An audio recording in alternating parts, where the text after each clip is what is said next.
In this video, you'll learn how to overcome the world and feel equanimity regardless of what's going on around you. Before stumbling into this concept and then developing the skill associated with it, I was at the mercy of external phenomena, my mind hijacked by thoughts that were a mere echo of unresolved pain and character defects. The chaos on the outside was perfectly reflected within me, and that was slowly killing my desire to wake up, to do things. Everything seemed complex, difficult. People were difficult, and then they weren't. At times, I did feel good. I did feel productive and happy to live, but only before my other self resurfaces again, triggered by something or someone. Now, this roller coaster of a life is long gone, and for good. I'm so content with the equanimity I have sustained and habitualized within me. Now, I'm peaceful. It feels illegal to be able to do that. It's like a drug you can always do for a whole day, and your life gets better the more you do it. Whatever happens, you have the space to choose how you respond, and life satisfaction becomes an inner skill instead of an external chase that never ends. This concept truly changed my life and keeps improving my sense of self every day. I think more of us need to learn how to do that, and with good reason. According to the National Institute of Mental Health, 1 in 5 US adults lives with a mental illness. That's 52.9 million people in 2020. And according to a 2017 global study conducted by the Institute for Health Metrics and Evaluation, an estimated 792 million people globally live with a mental health disorder. This represents slightly more than 1 in 10 people, or 10.7% of world population. It is truly a global issue that is becoming even more complex and daring, given the increasing complexity and speed with which the human civilization is advancing forward. So what about my journey? Well, I tried everything. Hey, don't worry about it, you're gonna die anyways. Hey, there are people in Africa who don't have food or electricity, man up. Hey, thank you, universe, for everything that I have. Hey, I'm just gonna be a cold-hearted son of a bitch, nothing can get to me. Hey, the universe is made of love, we're love, be love. Hey, just stay busy, keep grinding, keep making money. Hey, life sucks, deal with it. No. All of these concepts were like me trying to freeze frame a raging river and saying that I have captured its essence. The river keeps going, one image of it captures a moment of it, its essence is ever flowing.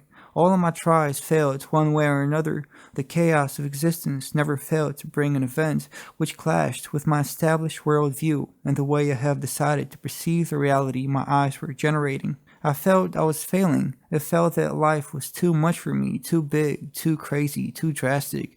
There was no peace here. Stuff was always happening, and at one point I didn't see a way out. Look into the future for what? Where I'll be happy to be sad again, to be happy to be sad again? No, I didn't want to be at the mercy of phenomena. Everything came crashing down when my mom got diagnosed with pancreatic cancer and then 6 months later passed away. The experience became so traumatic that it created a level of apathy that is hard to explain.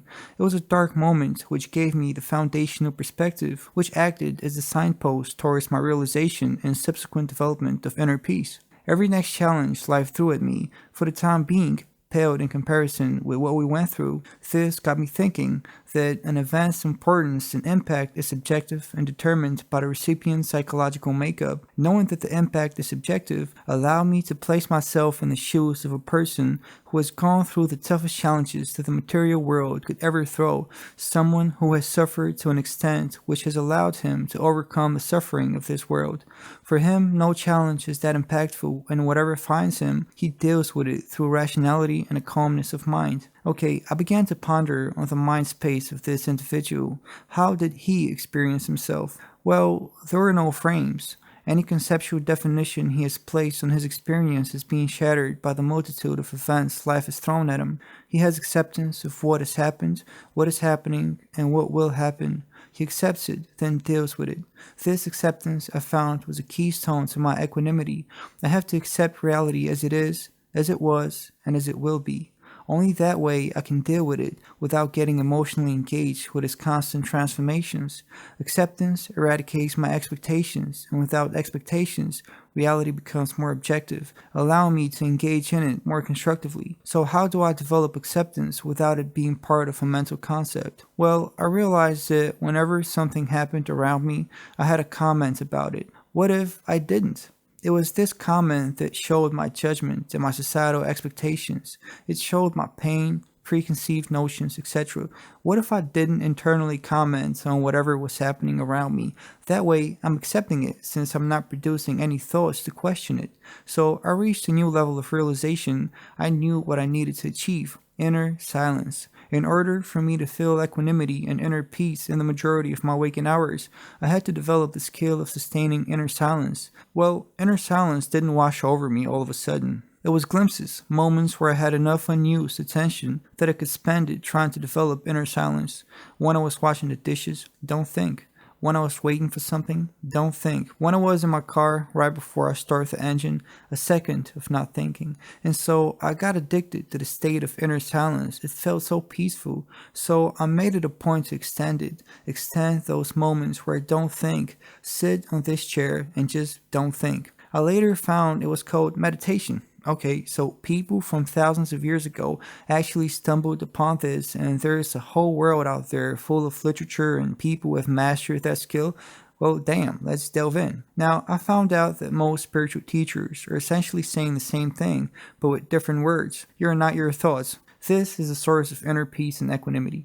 So, how am I doing it? How do I keep my mind silent while I'm awake? Well, through anchoring sensations. This is what I call the sensations that I can experience that are independent from my thought processes: touch, smell, breathing, pure sight, the way my body feels. I have managed to sustain inner silence by taking my attention away from thinking and putting it into anchoring sensations throughout my day. When I have to think, I do.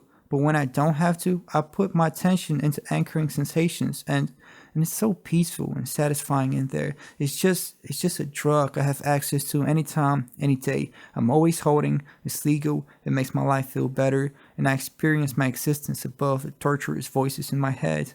I found how to generate inner peace and equanimity by taking my attention from thought into anchoring sensations when thinking isn't required.